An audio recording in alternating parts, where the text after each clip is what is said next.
2025 সেশনে ইউরোপের ইতালিতে আপনি কি ব্যাচেলর ক্যান্ডিডেট? আপনি কি ব্যাংক স্টেটমেন্ট নিয়ে চিন্তিত? আইএলটিএস 5.5 বিএফএস এর নতুন চেকলিস্ট নিয়ে আপনি কি খুব বেশি হতাশায় ভুগতেছেন? কি হবে করণীয়? আজকের এই ভিডিওতে আমি আপনাদের সাথে শেয়ার করব। Hello everyone, this is Shah Alam. BFS global যে নোটিশটি দিয়েছিল 2025 সেশনের জন্য, যখন স্টুডেন্টরা অফার লেটার হাতে পেয়ে গিয়েছে এবং অনেকের ইতিমধ্যে ভিসা এম্বাসি লেটার, যেটাকে আমরা প্রি এনরোলমেন্ট সামারি বলি, সেটাও হাতে পেয়ে গিয়েছে। তো এই ডকুমেন্টসটা হাতে পাওয়ার পরে তারা এখন ভিসার প্রস্তুতি নেবে। হুট করে বিএফএস গ্লোবাল যে চেকলিস্টটা দিয়েছে, এখানে তারা কিছু আপডেট এনেছে এবং পরিবর্তন যেটি করেছে সেটি হচ্ছে স্পেশালি যাদের আইএলটিএস এবং ব্যাংক স্টেটমেন্ট নিয়ে। এই আইএলটিএসটা তারা B2 লেভেল চাচ্ছে ঠিকই, কিন্তু তারা ওখানে মেনশন করে দিয়েছে যেন আইএলটিএস 6 পয়েন্টের নিচে না হয়, এবং ব্যাংক স্টেটমেন্ট যারা ব্যাচেলর ক্ষেত্রে তাদের যেন 1 ইয়ারের কম না হয়। এখন যারা আগে চেকলিস্ট ফলো করেছেন এবং সে অনুযায়ী প্রস্তুতি নিয়ে আপনারা ইতিমধ্যে ভিসার প্রস্তুতি নিচ্ছেন, এই মুহূর্তে এই নোটিশটি দেখে আপনাদের মাথায় হাত পড়ার মতো অবস্থা, সেটি আমিও বুঝতেছি।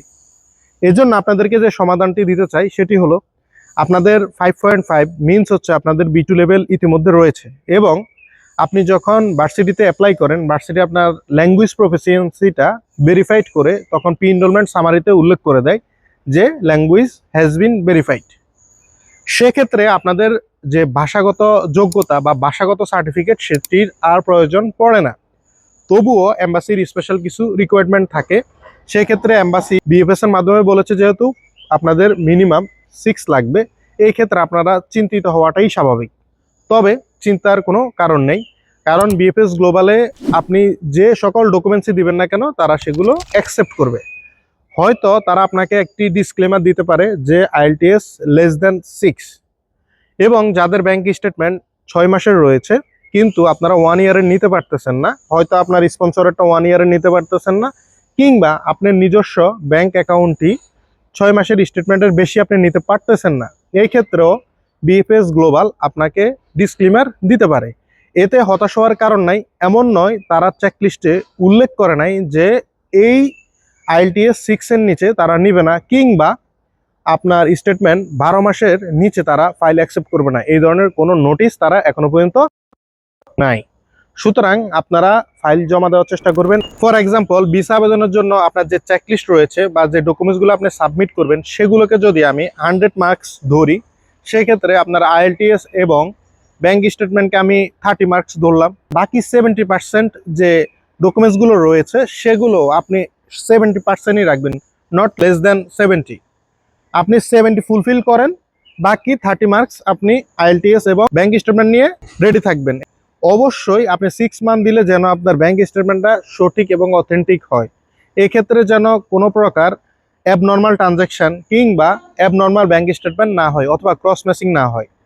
এবং আইএলটিএস এর ক্ষেত্রে আপনি কিছুটা ছাড় পাবেন এজন্য, যেহেতু ইতালি ইংলিশ স্পিকিং কান্ট্রি না, সেক্ষেত্রে তারা এখানে কিছুটা কনসিডার করে, এবং আপনার ভার্সিটি যদি আপনাকে এনরোলমেন্ট সার্টিফিকেট দিয়ে দেয় সেক্ষেত্রে এটা নর্মাল ইস্যু। সো এটা নিয়ে টেনশন না করে, আপনারা যদি এই বিষয় নিয়ে টেনশন করেন তাহলে আপনাদের মাথার মধ্যে খুব বেশি হ্যাসেল হবে এবং আপনি অনেকগুলো ডকুমেন্টস এলোমেলো করে ফেলবেন। 70 মার্কস রয়েছে, সেখানগুলো আপনি সঠিকভাবে দিতে পারবেন না।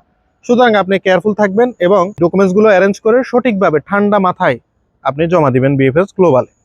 আশা করি আপনাদের এই তথ্যগুলো নিয়ে যদি আরও কোনো জটিলতা বা কনফিউশন দেখা দেয় আপনারা আমাকে জানাবেন, আমি আপনাদেরকে সমাধান দেওয়ার চেষ্টা করব। তবে অনুরোধ করব যে আপনারা টেনশন করবেন না, আপনারা ঠান্ডা মাথায় জমা দেন, এতে পজিটিভ ফিডব্যাক আসার সম্ভাবনা রয়েছে।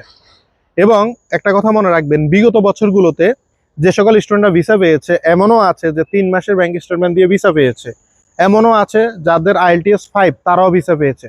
সো আপনারা নিজেদের জন্য দোয়া করেন, এবং আপনাদের ভাগ্য এবং রিজিকে থাকলে অবশ্যই আপনারা ভিসা পাবেন। এটাই হচ্ছে সবচেয়ে বড় কথা। তো সবাই ভালো থাকবেন, সুস্থ থাকবেন। আসসালামু আলাইকুম।